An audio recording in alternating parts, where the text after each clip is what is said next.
제가 아침에 산책하고 들어오는데 관광버스 2대가 육교 밑에 쭉 있더라고요. 거기 아시는 아주머님들도 막 보따리 막 이고 막 이렇게 거기 가시더라고요. 어디 가는지는 잘 모르겠어요. 그러나 오늘 이 자리가 더 복되고 아름다운 자리인 줄로 믿습니다. 시편에 보면요, 1편에 보면은 복된 자는 어떤 자냐, 여러 특징이 나오는데 자리를 잘 까는 게 복된 자의 특성이라고 했어요. 최고로 복된 자리에 오신 줄로 믿습니다.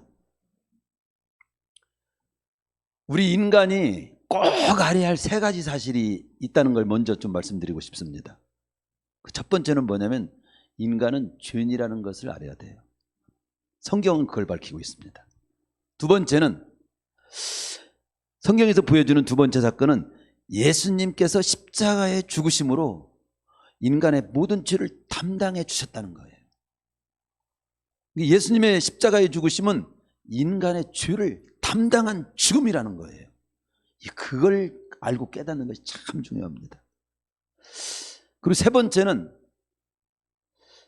주님의 십자가에서 죽으심이 인간의 죄를 담당하신 사건이 정말 맞다는 것을 증명해 주는 사건이 있는데 그것이 부활 사건이라고 하는 것입니다. 그것을 알고 믿고 소망 가운데 사는 것, 즉 인간이 죄인인 것, 그리고 그러나 그 죄를 우리 십자가에 못 박혀 죽으심으로 담당해 주셨다는 것, 그것이 정말 사실인 것을 증명한 부활 사건을 믿는 것, 알고 이 3가지를 알고 믿는 건 정말로 중요합니다. 그래서 저번 주일에는 주님의 십자가의 죽으심은 인간의 죄를 담당하신 죽음이 분명합니다. 이걸 선포했어요. 주님의 십자가에 피 흘려 죽으심이 나와 아무 상관이 없는 죽음이 아니라 나와 아주 최고로 중요한 상관이 있는 그런 죽음이다. 어떤 상관이 있냐? 나의 죄를 담당하시고 죽으신 죽음이다. 이런 말씀을 우리가 함께 나눴습니다. 베드로전서 2장 24절에서 그렇게 말씀하시잖아요. 친히 나무에 달려 그 몸으로 우리 죄를 담당하셨으니. 요한복음 1장 29절에서는 요한은 보라 세상 죄를 지고 가는 하나님의 어린 양이다. 예수님을 우리 죄를 지고 가시는 그런 어린 양으로 이렇게 보여주시고 있고, 요한일서 2장 2절에서는 우리 죄를 위한 화목제물이 되셨다. 우리만 위할 뿐만 아니라 온 세상의 죄를 다 위해서 제물이 되신 분이다.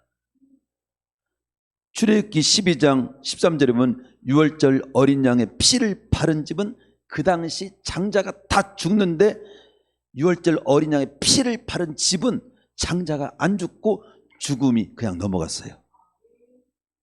죽음만 넘어간 것이 아니라 성경에 보면 예수 그리스도를 오늘날 믿는 자는 죽음도 넘어가고 심판도 넘어가고 지옥도 넘어가고 영생이 주어지고 천국이 주어지고 심판은 제외되고 생명이 영원한 생명이 우리에게 주어지는 줄로 믿습니다. 성경에서 그걸 보여줘요. 저는 항상 이제 신학교를 다니면서 제가 주님의 죽으심이 나의 죄값을 치르신 사건이 분명하고 천하 인간의 구원 얻을 만한 이름은 십자가에서 피 흘려 죽으신 예수님 외에는 없다. 이렇게 많이 듣잖아요. 그것이 분명하고 그 주님을 믿으면 구원받는다. 이 말씀을 많이 들었어요. 그런데 과연 그것이 사실인 것을 뭘로 증명하냐? 좋다. 좋다. 예수님의 죽으심이 내 죄값을 치르신 사건이고 예수님이 바로 나를 구원해 주신 구주시고 근데 그것이 정말 사실이냐? 진짜 사실이냐? 이게 이제 안 믿어져서 많은 사람들이 주님을 안 믿고 교회도 안 나오시는 거잖아요. 그런데 오늘 사도행전에서는 그렇게 말씀합니다. 사도행 17장 31절에서 부활이 그걸 증명하는 거다. 우리는 부활하셨기 때문에 바로 우리 주님이 구주신 것도 사실이고 십자가 못 박혀 죽으심을 내 죄값을 치료해 담당해 주신 것도 사실이 되는 거다. 그걸로 증명이 해주신 거다. 하나님께서 그의 부활로서 증명하셨다고 말씀합니다. 그를 죽은 자 가운데서 살리신 것으로 모든 사람에게 믿을 만한 증거를 주셨음이니라. 이렇게 기록합니다. 따라서 주님의 죽으심이 온 세상 모든 사람의 죄값을 치르신 사건이 분명하고 천하 인간의 구원 얻을 만한 이름을 주님 외에는 없다는 사실이 분명하며 그것이 사실인 것을 증명해 준 사건은 부활 사건이다. 이것이 성경에서 우리에게 보여주는 바입니다. 따라서 우리 주님이 그리스도이심을 믿을 만한 증거까지 이 부활로서 해주셨으니 오늘 이 자리에 참석하신 여러분 모두는 한 사람도 빠지지 마시고 주님을 못 믿어가지고 구원받지 못하는 사람이 없기를 축원합니다. 예? 그렇습니다. 주님의 죽으심은 자신의 죄를 담당하신 죽음이라고 믿는 모든 자에게는 구원이 되지만 내 자신의 죄를 담당하신 죽음이라고 믿는 모든 자에게는 구원이 되지만 그걸 믿지 않는 자에게는 구원이 될 수가 없다는 것도 성경은 밝혀요. 그렇기 때문에 요한복음 5장 24절에서는 그러잖아요. 믿는 자는 영생을 얻었고 심판에 이르지 아니하나니 사망에서 생명으로 옮겼느니라. 이미 과거형으로 써주십니다. 믿는 자는 예수님이 내 죄를 담당하신 구주라고 믿는 자는 영생을 얻은 것이 되어버려요. 심판에서 제껴놨어. 심판에 이르지 않냐. 지옥 갈 심판에서 따로 빼놨어. 지옥 안 가도록. 사망에서 생명으로 옮겨놨다고 그렇게 표현합니다. 로마서 1장 16절에도 이 복음은 모든 믿는 자에게 구원을 주시는 능력이 됨이라. 모든 믿는 자 그렇게 나오죠. 첫째는 유대인에게요. 또 그리고 헬라인. 이건 모든 사람을 의미합니다. 디모데전서 4장 10절에서도 예수님께서는 모든 사람 특히 믿는 자들의 구주시나.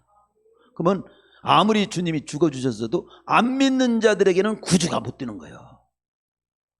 예? 믿는 자들에게 구주가 되신다는 거예요. 믿지 않는 자들의 구주가 되시는 분은 아니라는 겁니다. 따라서 데살로니가후서 3장 2절에서는 믿음은 모든 사람의 것이 아니니라 이런 말씀이 나옵니다. 아무나 믿는 게 아니라는 거예요.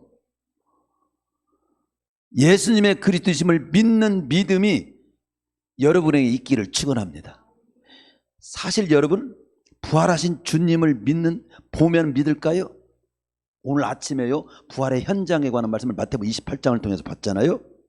그런데 정말 부활하신 주님을 최고로 제일 먼저 온전하게 목격한 사람을 제가 거기서 발견했어.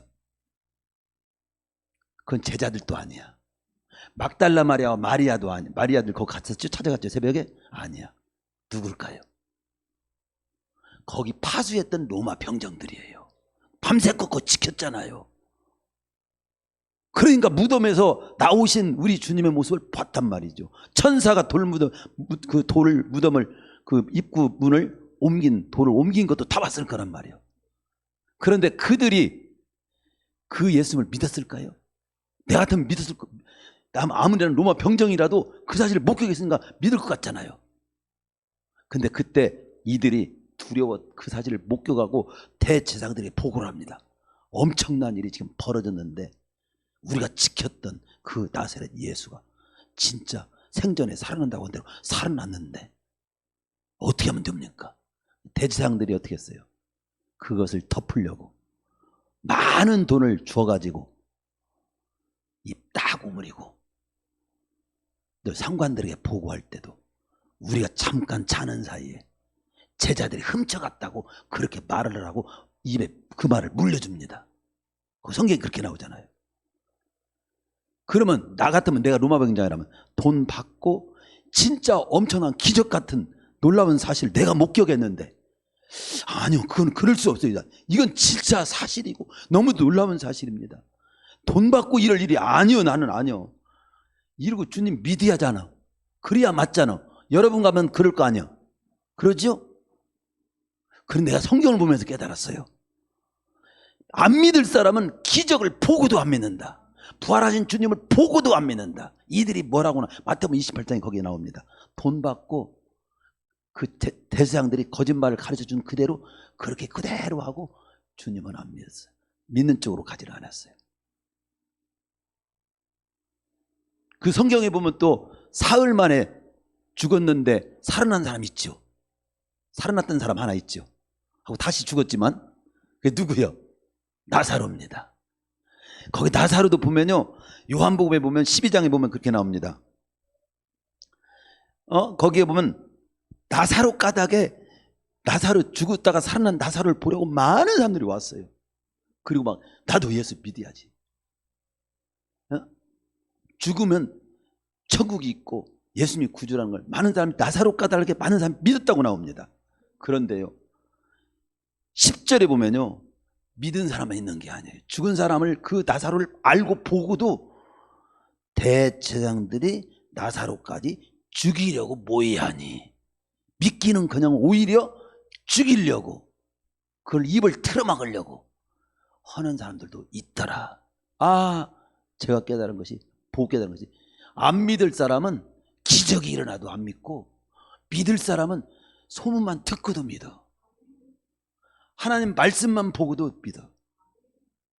그 믿음은 근데 선물이야. 이게 참 믿어지는. 어떤 사람은 그냥 까락까락 따져가지고 자기 머리에 그냥 완전히 논리적으로 빠지야 믿는 학자 같은 사람도 있어.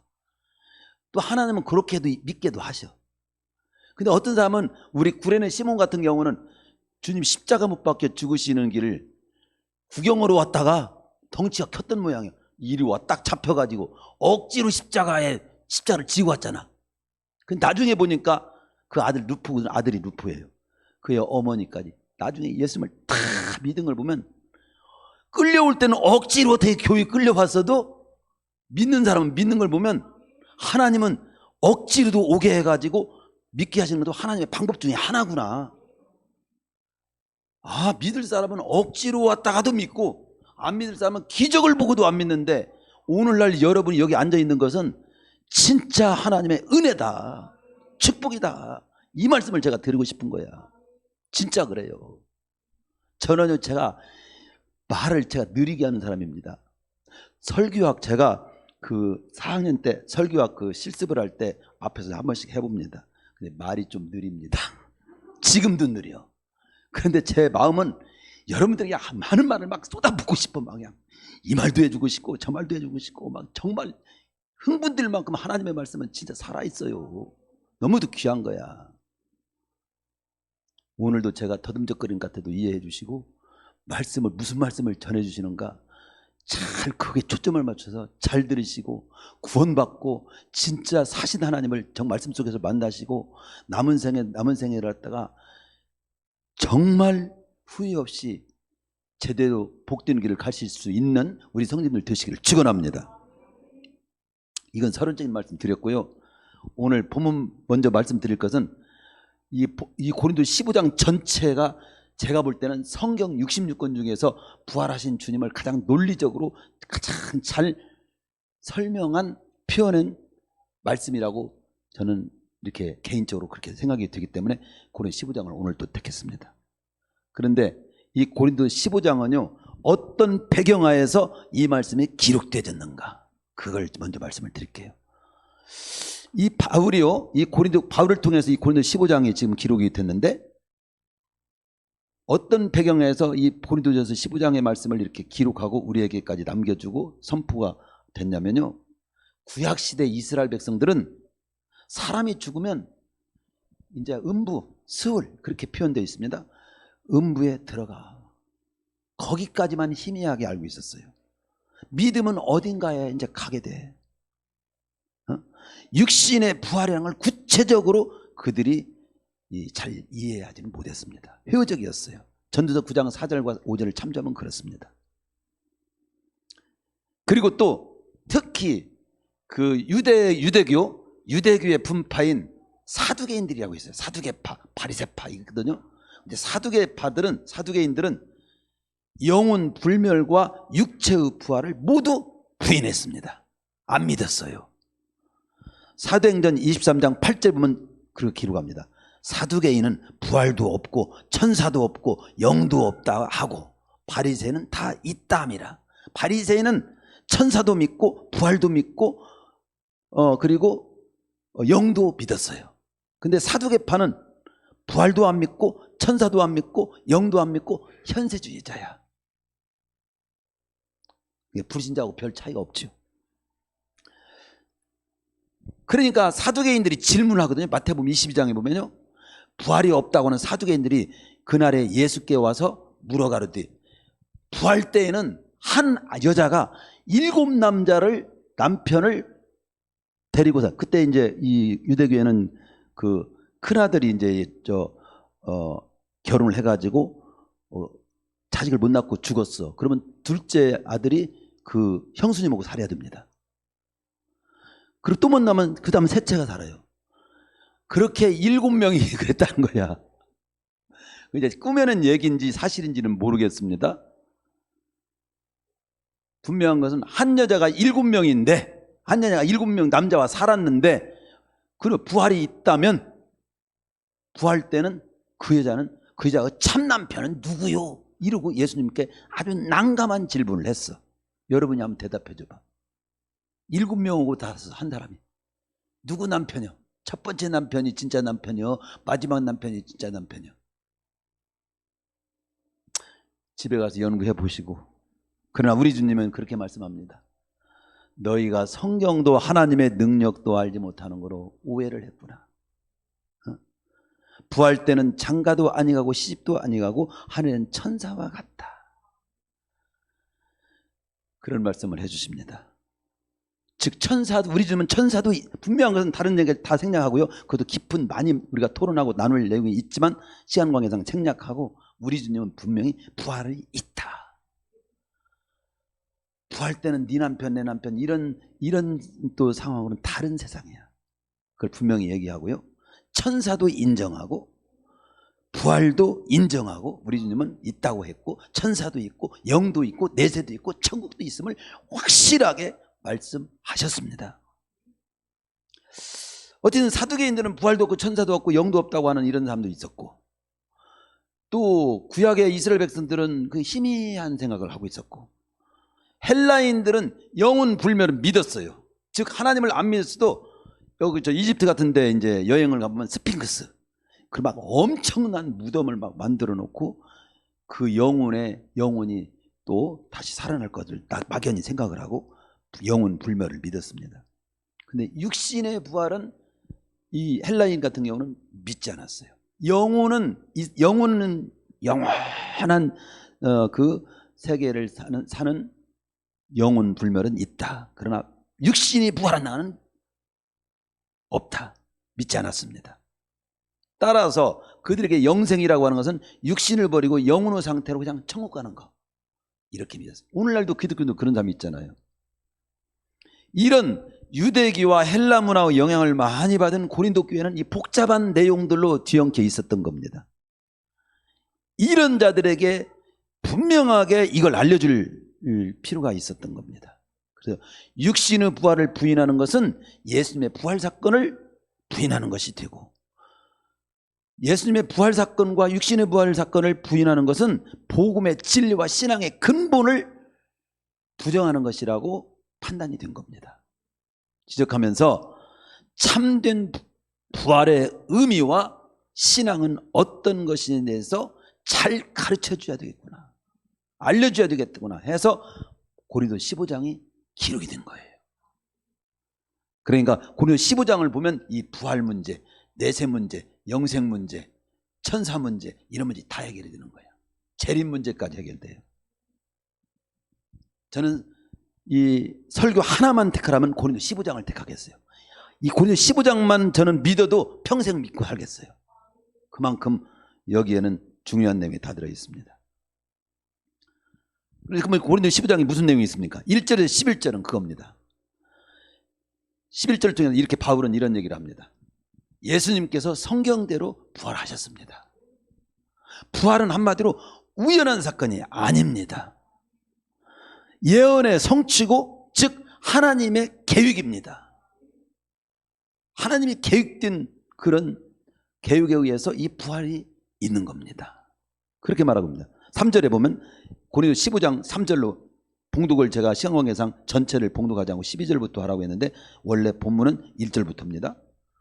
3절에 보면 성경대로 그리스도께서 우리 죄를 위하여 죽으시고, 이 성경대로라는 말이 계속 나옵니다. 성경대로 장사 지낸 바 되었다가 성경대로 사흘 만에 다시 살아나사. 성경 안에 기록된 수많은 예언들은 다 이루어졌고 적중했습니다. 예수님께서 처녀의 몸을 통해서 이 땅에 탄생하신 사건, 베들레헴에 탄생하신 거, 고난과 십자가로의 죽음, 부활, 이 모든 것들이 다 예언되었던 겁니다. 그런데 예언 그대로 성취되었다고 바울은 증언하고 있는 겁니다. 이제 단 하나의 예언이 남았는데 그게 이 세상은 끝이 있으며 그 끝날에 예수님께서 재림하신다는 거, 그래서 산자와 죽은 자를 심판하시고 구원받은 자들은 구원해서 영원의 때 영원히 함께 누리게 하기 위해서 그런 세상을 열기 위해서 오실 거라고 그렇게 예언한 예언 한 가지만 남아있어요. 대사로니가 5장 16절 18절에 그렇게 나오잖아요. 주께서 호령과 천사장의 소리와 하나님의 나팔 소리로 친히 하늘로부터 강림하시리니 그리스도 안에서 죽은 자들이 먼저 일어나고 그 후에 우리 살아남은 자들도 그들과 함께 공중에 끌어올려 공중에서 주를 영접하게 하시리니 그리하여 우리가 항상 주와 함께 있으리라. 항상이란 말은 영원히 함께 살리라 이런 말이에요. 이런 말로 서로 위로하라. 계시록 22장 20절 성경 마지막은 이렇게 내가 진실로 속히 오리라 하시거늘 아멘 주 예수여 오시옵소서로 끝나. 성경은 이 예언이 반드시 이루어질 줄로 믿습니다. 7절 이하 고린도서 지금 15장 7절 이하 8절에서는 바울은 부활하신 예수님을 이 성경대로 부활하셨다고 하면서 이건 예언의 성취라고 말하고, 이 부활하신 예수님을 예수님의 아주 수제자 베드로 게바에게 보이시고 12제자에게 다 보여주셨고 그 후에 500의 형제들이 있는 자리에서 다 보시고 일시에 보이셨고, 또 그분들 500명이 부활하신 줄 본 사람들 가운데 지금 내가 말하고 있는 이 시간도 이 자리에 앉아있지 않습니까? 그렇게 거긴 써 있습니다. 그 당시 이 말씀을 고린도 15장을 말할 때 그 부활하신 주님을 목격한 사람들이 그 숱하게 앉았어요. 태반이나 지금 살아있으며 그 후에 야고보에게와 만삭되지 못하여 난자 같은 바울, 지금 말씀을 기록하고 선포했던 바울 같은 자신에게도 다메섹 도상에서 예수 믿는 자를 잡아주기로 가다가 다메섹 직접 자기가 만나서 거기서 나는 꼬꾸라졌고 그 뒤로부터 나는 예수님을 모시고 이 예수님을 전하는 일에 생명 바치고 내가 지금 살고 있지 않습니까? 이 얘기를 지금 하고 있는 거예요. 따라서 부활의 주님을 자신에게도 보이셨다고 하면서 주님의 부활은 숨길 수 없는 분명하고 확실한 사건입니다. 생전에 주님께서는 수차례 자신의 죽음과 부활을 언급하고 가르치셨고 가르친 그대로 이루어진 겁니다.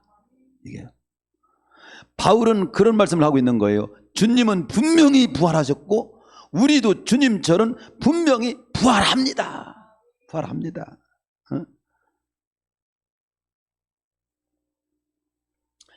그게 두 번째로, 그런데 이런 사람들이 있으니 아직도 이런 사람들이 있습니다. 12절에 보면 어떤 사람은 죽은 자 가운데서 부활이 어떻게 있을 수 있습니까?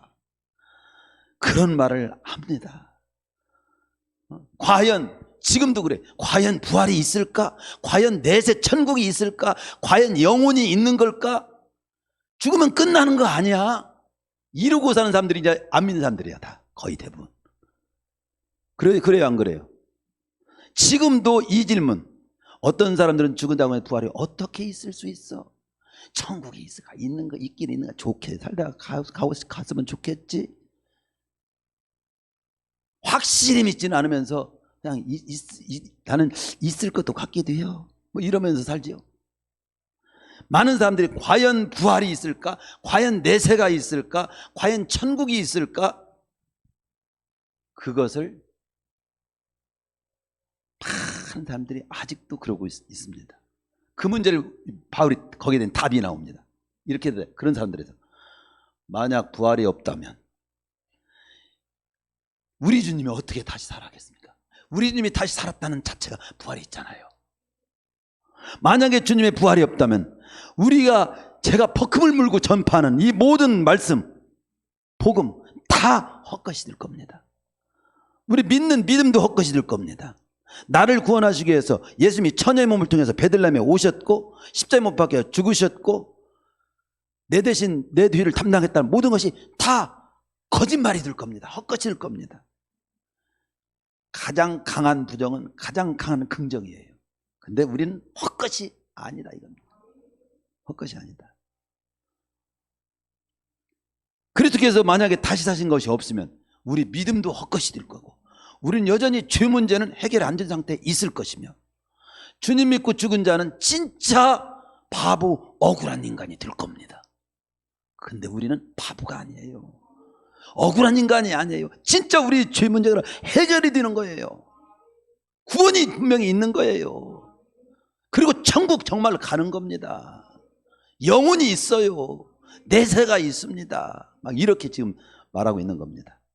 만일 우리가 이 세상 삶으로만 정말로 이 땅의 육신이 70세, 그럼 젊은 사람 어떤 사람은 30도 안 돼가지고 어렸을 때도 죽고 죽음으로만 끝난다면 이 세상 삶으로만 끝난다면 아니 100세, 120까지 산다 할지라도 죽음으로만 끝난다면 불쌍한 사람 중에 예수 믿고 죽은 사람이 최고 불쌍한 자가 될 겁니다. 만약에 부활도 없고 내세도 없고 천국도 없고 영혼도 없고 천사도 없고 하나님도 없다면 예수 믿고 사는 사람이 최고.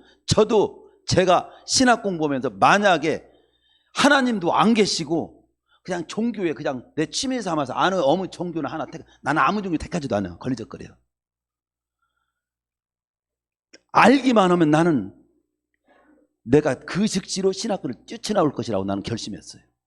그런데 연구하고 알수록 정말로 이 기독교만이 성경에서 많이 보여주는 하나님만이 참 하나님이고 예수님이 참 구주고 십자가의 죽음이 내 죄를 담당한 죽음이고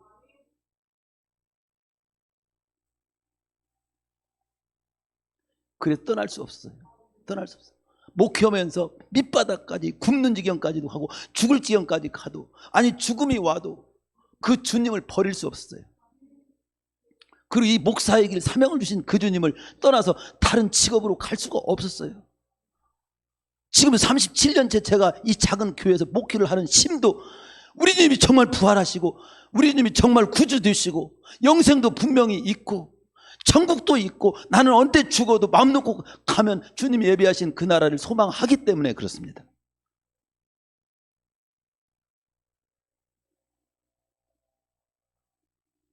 바울이 이 세상 삶으로만 끝난다면 모든 사람 우리 믿는 자가 더욱 불쌍한 자가 될 겁니다. 근데 우리는 불쌍한 자가 아닙니다.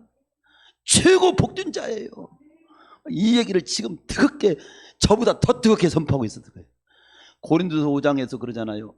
우리 육신의 장막집이 무너지면 우리 손으로 지은 것이 아니라 하나님의 손으로 지은 영원한 집이 있는 줄 아나니 알아야 합니다. 알고 사세요. 고린도서 5장 1절에서 그렇게 말해요. 세 번째, 그러나 그리스도께서 부활하심으로 죽은 자의 첫 번째 부활이에요. 첫 번째 딱 그 열매가 되신 분이 우리 주님이 첫 번째 부활하신 겁니다. 아담 때문에 모든 사람이 죽게 되었지만 주님을 통해 모든 사람이 삶을 회복받게 된 겁니다. 우리 주님처럼 우리 주님이 첫 번째 부활하셨고 이제 두 번째, 세 번째, 네 번째 우리가 그렇게 부활할 겁니다. 23절 그렇게 말하잖아요. 그래서 구약시대 이스라엘 백성들처럼 사람이 죽으면 그 영혼이 음부에 들어가는 것으로 끝나는 것도 아니고 유대인의 분파인 사두개인들처럼 영혼 불멸과 육체의 부활도 모두 없는 것이 아니고 있고 헬라인처럼 영혼 불멸은 있으나 육신의 부활은 없는 것이 아니라 육신의 부활이 있다는 거지요. 영혼과 육체가 다 부활해서 영원을 누리게 된다는 것이 성경의 증언입니다. 만약에 죽은 자들이 도무지 다시 살지 못하면 우리가 무엇 때문에 목숨 걸고 위험과 죽음을 무릅쓰고 맹수의 밥이 드는 자리에도 서슴없이 몸을 던졌겠냐 이거지요. 32절 그러므로 부활이 없다는 그런 말에 속지 마라. 반드시 부활이 있다. 이러고 바울은 선포합니다. 그렇습니다. 바울이 부활이 없다는 말에 절대 속지 마시고요. 부활이 없다는 생각에 잡히지 마세요. 마태복음 22장 23절 33절에 보면요, 부활이 없다, 죽은 자와 부활이 어디 있느냐. 이 사두개인들의 질문에 아까도 분명히 말씀하신 것처럼 너희들이 하나님의 능력도 성경도 알지 못하는 거로 오해하는데 오해하지 마. 부활 때는 있다. 천사도 있다. 영원의 때도 있고 영원도 있다. 죽은 자의 하나님이 아니라 하나님은 산자의 하나님이라고 하시면서 부활의 확실성을 우리 주님이 친히 말씀해 주셨어요. 죽어도 다시 살게 되는 부활이 있고 그 부활에 예수 그리스도를 믿는 자들이 그 생명의 부활로 참여하게 된다는 이 사실보다 또 감격스러운 사실이 있으면 가지고 와봐. 나는 아직까지 제가 60년이 넘게 지금 살면서 그렇게 좋은 소식은 들어본 적이 없어. 네 번째, 인간에게는 왜 꼭 부활이 있어야, 나는 부활 없고 그냥 이 땅에 살다가 죽어도 괜찮은데, 이런 분도 있어. 그런데요, 그건 자기 생각이고 인간은 부활이 있어야 합니다. 주님이 재림이 있어야 돼요. 왜 그렇습니까? 원래 인간은요, 죽음이 없이 살도록 원래는 창조됐었어요. 본문 22절에서 그걸 답을 비밀을 말해줍니다. 아담 안에서 모든 사람이 죽은 것 같이 그리스도 안에서 모든 사람이 삶을 얻으리라. 즉 아담 때문에 모든 사람이 죽음이 왔다는 거예요. 죄로 인하여 죽음이 온 것처럼 주님이 죗값을 치르셨기 때문에 이제는 죽음의 문제가 해결되는 부활은 당연히 와야 돼요.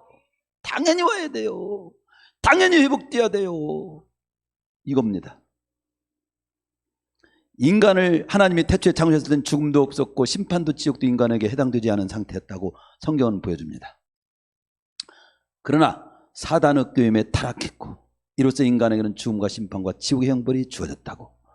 하나님이 이런 비참한 상태에 빠진 인간을 사랑하시기 때문에 그대로 놔두실 수 없어서 구원의 길을 준비하셨다고. 로마서 5장 8절에서 그리스도께서 우리를 위하여 죽으심으로 하나님께서 우리에게 대한 자기 사랑을 확증하시는 죄인 되었을 때 바로 하나님이 준비하신 그 구원의 길이 우리 주님이라는 거죠.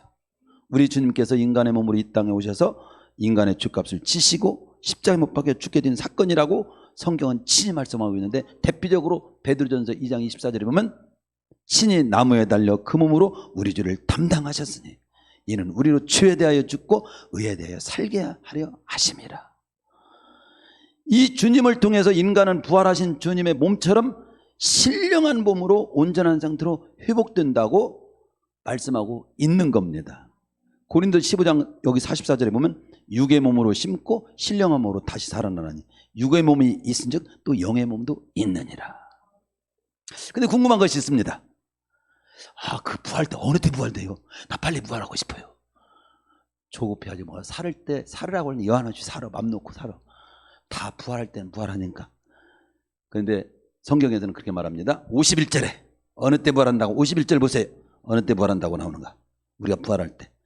보라 내가 너에게 비밀을 말하겠다. 말하느니 우리가 다 잠잘 것이 아니요 계속해서 죽은 상태로 계속 가는 것이 아니고 마지막 나팔에 순식간에 호련히 다 변화되리니.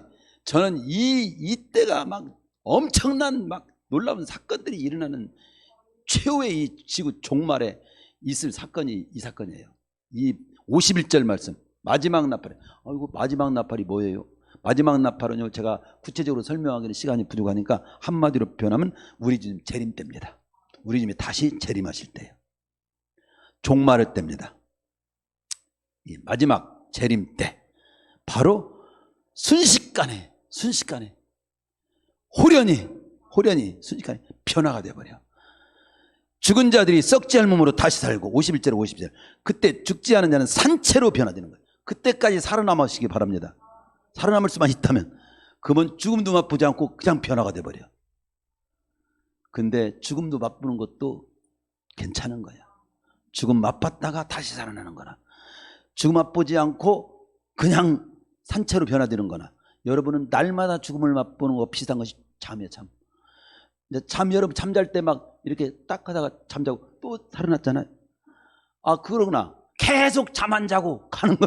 어떤 것이 나? 잠도 좀 자고 또 다시 일어나고 이것도 괜찮잖아요. 그와 똑같이 죽음도 맛보고 다시 부활하는 것도 괜찮고, 그때 만약에 주님 재림하실 때까지 혹여나 진짜 만에 하나 내가 살아있다면 그냥 산채로 변화되니까 산채로 변화되는 그 순간을 맛보는 것도 놀라운 일일 거예요. 다 기대가 되죠. 이래도 좋고 저래도 좋아. 할렐루야. 우리는 그래서 그리스도인들은 맘 놓고 살다가 맘 놓고 죽을 수 있는 사람이야. 누가 돈병철 씨가 그래서 죽을 때도 과연 천국이 있습니까? 몇 가지 질문하고 죽었잖아요. 그리고 답을 못 주고 병원에 가서 그대로 살아나지 못했잖아요. 아무리 돈을 많아도요, 아무리 대통령 노릇을 했어도요, 아무리 놀고 싶은 온 세계 일주를 수백 번을 했어도요, 맘 놓고 죽고 마음 놓고 살다가 맘 놓고 죽은 사람 없어요. 근데 그리스도인은 맘 놓고 살다가 맘 놓고 죽을 수 있습니다. 예수 믿고 구원받은 사람은. 좀 가난해도 병들어도 권세가 있든 없든 문제가 전혀 안 되는 마음을 가지고 살 수 있는 사람은 그리스도인뿐이 없어요. 예. 우리가 예수님 믿고 사는 이 길은 단순히 죽어 천국 가는 정도가 아닙니다. 육과 영이 온전히 다시금 회복되어 가지고 신령한 몸이 돼서 영혼을 누리게 되는 것을 의미합니다. 데살로니가전서 4장 16절에서 주께서 호령과 천사장의 소리와 하나님의 나팔 소리로 친히 하늘로부터 강림하시리니 그리스도 안에서 죽은 자들이 먼저 일어나고 그 후에 우리 살아남은 자들도 그들과 함께 구름 속으로 끌어올려 공중에서 주를 영접하게 하시리니 그리하여 우리가 항상 주와 함께 있으리라. 그러므로 이런 말로 서로 위로하고 살아. 이보다 더 위로와 소망이 되는 말씀이 어디 있어요? 우리는 그냥 죽으면 그냥 이번에도 현미 가수 돌아가셨잖아요. 갑자기 어제까지도 식사하고 어제까지도 노래 가서 부르고 오셨다는데 어떻게 돌아가셨대. 울음바다 같고 온 가수들이 다 모이고 대통령도 거기에 뭘 보내시고. 그런데 우리는 갑자기 갈 수 있어. 갑자기 가. 근데 우리는 갑자기 가도 문제 없어. 우리는 죽어도 다시 살아. 그리고 구원이 있어. 천국이 있어. 내가 죽을 때 천사가 다 인도해 주시오. 대전역전 가는 것보다 더 쉬워. 맘 놓고 사셔. 그러나 예수님은 꼭 믿으셔. 결론, 우리는 죽어도 다시 사는 부활, 즉 온전한 회복의 때, 신령한 몸이 영원의 때 누리는 때가 반드시 있으므로 결론을 이렇게 듭니다. 죽으면 끝나는 사람 막 살지 마시오. 30절. 소망 없는 사람처럼 죽음을 맞이할 때 너무 절망스럽게 슬퍼하지 마시오. 데살로니가전서 4장 13절. 불신자처럼 하나님도 모르고 부활도 모르고 죽으면 어떻게 되는지 모르기 때문에 두려워하거나 그냥 방황하며 살지 말고 항상 구원을 받았으면 이 소망을 굳게 붙들고 견고하며 흔들지 말고 항상 주의 일에 더욱 힘쓰는 자리 되십시오. 이렇게 하면서 마지막 절이 끝나는 거예요. 한번 마지막 절 읽어봅시다. 시작. 그러므로 내 사랑하는 형제들아 견실하며 흔들리지 말고 항상 주의 일에 더욱 힘쓰는 자들이 되라. 이는 너희 수고가 주 안에서 헛되지 않은 줄을 알미니라.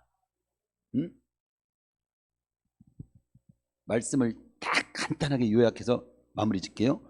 그렇습니다. 우리 그리스도인들은 어떤 사람들이 있느냐? 부활의 소망을 바라보고 이 땅을 사는 자들입니다. 먼저 간 믿음의 선배들은 모두 다 이 부활신앙이 확실하기 때문에 히브리서 11장 35절 이하에 보면은 11장 35절 이하에 보면 더 좋은 부활을 하고자. 이 더 좋은 부활은 뭐냐면요, 그 뜻을 제가 살펴보니까 이겁니다.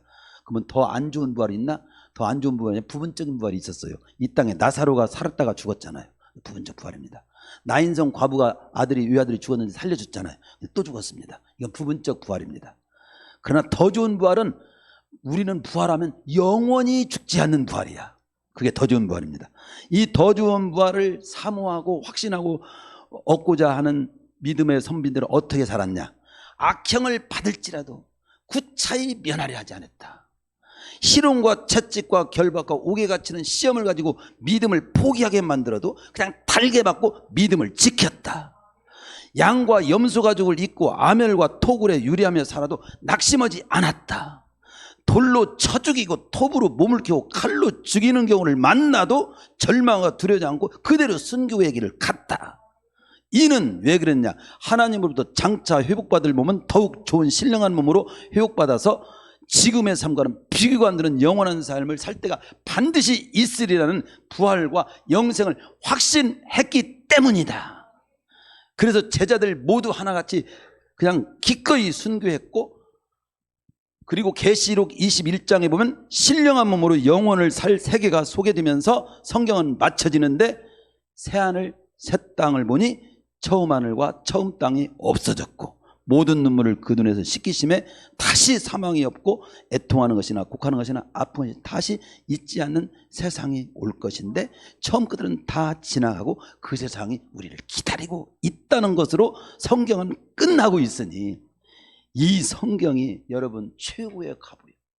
가슴에 품고 여기에 소망을 걸고 이 땅에 돈도 그 다음에 벌으시고 놀러 다니더라도 다니시고 하더라도 믿음을 갖고 믿음 지키고 사명 감당하면서 부활의 소망을 바라보고 굳세게 살아가시기를 축원합니다.